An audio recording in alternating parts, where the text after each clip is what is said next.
Hello, Shri Swami Samarth. कसे आहेत तुम्ही सगळे? मस्त आहेत ना? मस्तच राहा. तर आपल्या नवीन एका व्हिडिओमध्ये तुमचं सगळ्यांचं मनापासून स्वागत आहे.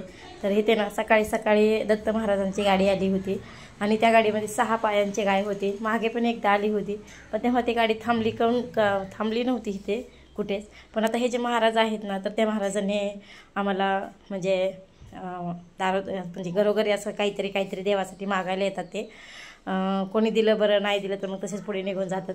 तर आम्ही 11 रुपये दिले होते पहिल्यांदा, पण ते घ्यायलाच तयार नव्हते. नको आम्हाला पैसे, आम्हाला तेल द्या, तेल द्या, तेल द्या. ते पण 1 किलोच तेल द्या, 1 किलो तेल द्याच म्हणून बसते. जोपर्यंत आम्ही तेल दिलं नाही तोपर्यंत ते दारातून हलायलाच तयार नव्हते.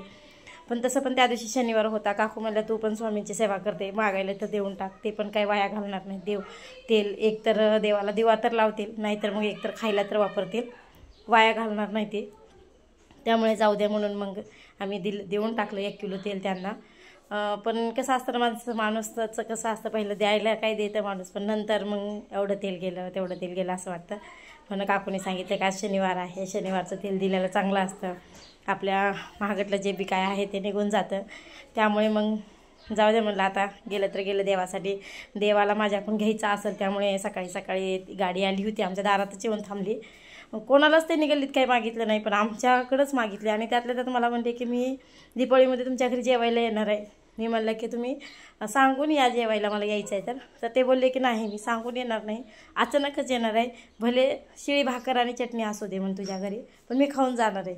म्हणलं बरं. तर आज कंप्लीट 4 दिवस झालं एकाच रूममध्ये पसारा ठेवला आहे. आता सवय मोडली. सेपरेट किचन, सेपरेट ती रूम, ही रूम, सगळं सेपरेट असण्याची सवय लागली आता.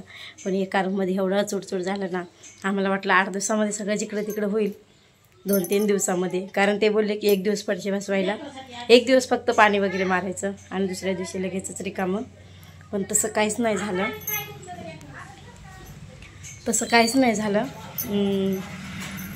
2 दिवस झालं तर ते कामालाच आले नाहीत. त्या दिवशी येऊन फक्त 2 रूमा गुतवून ठेवल्या नुसतं. म्हणजे आम्हाला तर त्या बी रूममध्ये पसारा ठेवता येणार नाही, ह्या बी रूममध्ये पसारा ठेवता येणार गेला. एवढे 2 रूमा गुतवून ठेवल्या. आणि काल आणि परवा कामालाच आले नाहीत. येतो बोलले, आले काही नाहीत, कारण त्यांचं दुखायला लागले काहीतरी, त्यामुळे ते काही आलेच नाही ते. आणि आम्हाला तर झोपायलाच जागा पुरवण्या गेल्या, एवढी अडचण झाली. एका रूममध्ये ॲडजस्टमेंट करायला चालू आहे. आता सवय मोडली. खूप वर्ष झालं लातूरला मी किरायानंच राहत होते, भाड्यानंच राहत होते एकाच रूममध्ये. चुडचुड वाटायला लागलं. सकाळी इळा सापडत नव्हता, घरच्या गोड इळा कुठे गेला, पण शेवटी सापडलाच नाही. मग बत्ताईनं शिवानीनं कापून दिलं. मला जास्त बत्ताईची सवय नाही, मला इळ्यानंच कट करता येतं. त्यामुळे तर करायला ॲडजस्ट कसं तरी एका रूममध्ये. आता उद्या तरी येतील का नाही का मला काय माहिती आहे, उद्या मी काय करते काय नाही. 2 दिवस तर गेले असेच. 2 म्हणजे करायला गेले, एकान झाले, एक म्हणल्यासारखे काम झाले. आम्हाला वाटलं 1-2 दिवस फक्त ॲडजस्ट करायचं आहे, तिसऱ्या दिवशी लगेच पसारा त्या रूममध्ये नेऊन ठेवायचं असं वाटलं आम्हाला. पण आता उद्याचा दिवस पण जाईल, उद्या पण पसारा मांडता येणार नाही आम्हाला. आणि परवा दिवशी एखाद्या वेळेस नेला तर पसारा नेऊ तिकडं. तोपर्यंत आता मशीन वगैरे सगळं बंद आहे. आज 2-4 दिवस झालं. तरी एखादं ब्लाऊज शिवते, कसं तरी काल एक शिवलं होतं आणि आज एक शिवायला बसलं तर नुसतं वारं सुटलं. माझ्या ब्लाऊजच्या चिंध्या आहेत ते फार रोडपर्यंत गेली होती. आज तर तिथून उचलून आणली मी चिंदी, एवढी लांब चिंदी गेली वाऱ्यानं उडून. त्यामुळे मग मी शिवायचंच बंद केलं, शिवलंच नाही पुन्हा. गिराईकाला म्हणजे महागारी द्यायली कपडे, तर ते महागारी पण कोणी घेऊन जायला गेले. मी आता बांधून ठेवले सगळे वरी लेंटनवर. कस्टमरचे त्या दिवशी मी बघितलं, सगळे बांधून ठेवले ते.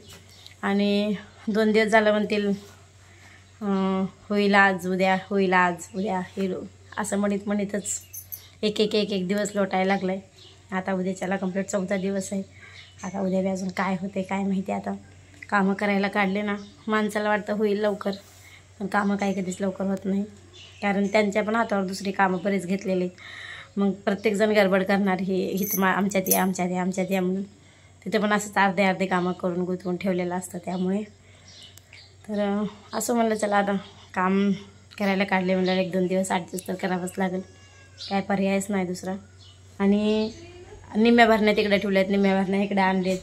कशात काय आहे काय नाही काहीच सापडं नाही गेले. जसं असेल तसं ॲडजस्ट करायला चालू आहे, जसं असेल तसं मागवायला चालू आहे. खूपच चुडचुड झाली माहिती का.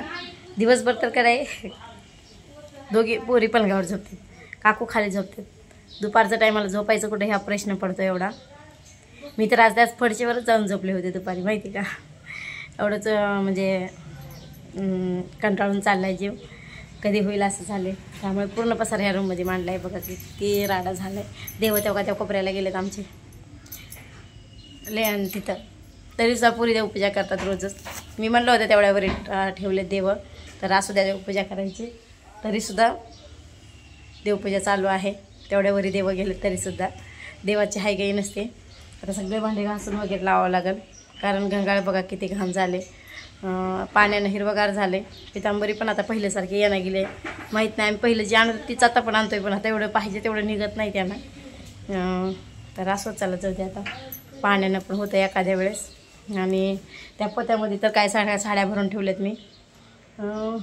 भाकरीचं टोपलं, मिक्सर तिथं ठेवले आणि फ्रीज हे बघा इथं रोडच्या कडेला फ्रीज ठेवले, म्हणजे दाराच्या कडेला यायच्या साईडला. त्याच्याच साईडला आमचा स्वयंपाकाचा जो टेबल होता तो ठेवला आहे. आणि ती कोट्या तर पहिल्याच होत्या त्या जागेवर, त्याच्यावरच पाण्याचं झार आणि देव ठेवलेत. आणि इकडं बघा, इकडे पलंग हातराई बांगरायचं, बाकी किरकोळ सामान सगळं केलं आहे ॲडजस्ट कसं तरी. कपाट वगैरे कमीच केले, अजून तिकडे न्यायचं त्यासाठी. असे अर्धे कामं ठेवले. तिथं पण कडाच्या ते फरशा राहिल्यात, ते राहिल्यात बसवायच्या. तिथं पण एक राहिली. असं राहिले थोडं सगळं काम. पण बघू आता उद्याच्याला येतील. आता काही करून आज तर काय आले नाही ते, उद्याच्याला येतील. आता उद्या होईल कंप्लीट काम. आता झाल्याच्या नंतर दाखवेल तुम्हाला मी. आणि मला ना मागं एक कमेंट आली होती, साठी जे डेकोरेशन केलं होतं आम्ही एका कप्प्यामध्ये, तर ती बघूनच खूप जणांना आवडलं होतं. तेव्हाच मला कमेंट आली होती की होम टूर दाखवा. पण तेव्हा मी सांगितलं होतं की पाहिजे तेवढं घराचं काम काहीच झालं नाही आहे, अजून बरंच काम राहिले. जेव्हा होईल तेव्हा मी होम टूर देईल असं म्हणलं होतं तेव्हा मी. पण आता झालं आहे म्हणायचं बऱ्यापैकी, जेवढं पाहिजे तेवढं. आता काहीच नवं जुनं काम करायचं नाही. एवढं फरशीचं किचन वाटच काम झालं, त्यानंतर दुसरं काहीच करायचं नाही नंतर. मग तेव्हा मी तुम्हाला नक्कीच होम टूर पूर्ण दाखवेल, रोडपासून घरापर्यंत कसं घर तयार झाले, काय झाले सगळं दाखवेल मी. पण त्याआधी काम तर लवकर व्हायला पाहिजे ना. काम काही लवकर होत नाही आहे आमचं. पण असू, चला जेव्हा होईल तेव्हा येतील उद्याच्याला. बी पॉझिटिव्ह, येतील उद्याच्याला. तर इथे बघा आमचं काम कुठवर आलं काय आलं ते मी इथे दाखवत होते फरशांचं. तर पूर्ण खालच्या म्हणजे भुईच्या ज्या आहेत तर ते बसवल्या होत्या. आणि साईडचे 4-4 इंचाच्या जे फरशा असतात तर ते राहिल्या होत्या बसवायच्या. तर ते 2 दिवसांनी येऊन त्यांनी बसवणार होते. त्या अगोदरच मी व्हिडिओ शूट केला होता. आणि त्याच्यावर जे तुकडे ठेवले तर ते तुकडे जे आहेत तर ती फरशा एकूण चिटकून राहण्यासाठी ते तुकडे ठेवलेत त्याच्यावर. फिकोकसारखं असतं ते फरशा चिटकवायचं, मला माहीत नाही त्याचं नाव काय आहे. तर ते त्यांनी चिटकून ते तर ठेवलेलं आहे जाग. नंतर 2 दिवसानं त्यांनी काढतात. तोपर्यंत आपले जे फरशा आहेत तर ते सगळे जॉईंट होतात एकूण एकाला. त्यामुळे त्याला पांढरं सिमेंट वगैरे काही लावायची गरज नाही लागत. तर इथं संध्याकाळच्या स्वयंपाकाची तयारी चालू आहे माझी. आणि आज ना मला 2 भागाच्या चपात्या बनवायच्या होत्या, कारण प्रत्येक वेळेस 4 पदरी चपात्या बनवते. मला चला आज थोडीशी वेगळी चपाती बनवू, म्हणजे एका चपात्याचे 2 भाग व्हावं अशा हिशोबानं. तर 2 भाग वेगवेगळे लाटायचे आणि तेल लावून एकावर चिटकावायचे आणि तसंच लाटत जायचं. जेव्हा चपाती पूर्ण होईल ना तर तेव्हा जशाचं तसे 2 भाग चपातीचे निघतात. आणि फुगताना पण पूर्ण एक ना एक चपाती आपली एकदम टम फुगते. आणि नंतर तुम्हाला पुढे चालून दाखवेलच मी की कशी चपातीचे 2 भाग होतात. तर 4 पदरी चपाती करतात त्याचे भाग निघत नाहीत, पण ह्या चपातीचा बरोबर पूर्ण चपातीचा भाग निघतो बाजूबाजूला. इथं आता शिमला मिरचीची भाजी करायला चालू होती. तर शिमला मिरची मी चपात्या करून घेतल्या आणि त्याच तव्यामध्ये अगदी शिमला मिरची थोडंसं तेल टाकून भाजून घेतली. आणि नंतर इथं लसूण, जिरे, मोहरी, कोथिंबीर वगैरे एकत्र करून फोडणी टाकली. आणि त्यातच थोडीशी मुगाची डाळ टाकली. आणि नंतर त्यामध्ये शिमला मिरची टाकली. आणि नंतर मग मीठ, चटणी, हळद, थोडीसे मसाले वगैरे काहीच वापरले नाही. मी एकदम साधी सिंपल भाजी केली होती. पण एवढी छान भाजी झाली होती ना, खरंच खूप म्हणजे खूप छान झाली होती. तुम्ही सुद्धा एकदा नक्की ट्राय करून बघा आणि नंतर मला सांगा वाटलंच तर. एवढी भाजी छान झाली होती, कारण थोडासा बदल केला ना भाजीमध्ये तर थोडासा चव बदलली ना तर आपल्याला पण खायला चांगलं वाटतं. तर प्रत्येक वेळेस त्याच भाज्या खाऊन पण कंटाळा येतो आणि नको वाटतं काय करावं, काय खावं, तेच भाजी, तेच चपाती असं वाटतं. पण थोडासा त्याच स्वयंपाकात बदल केला ना तर खायला अजून चांगलं वाटतं.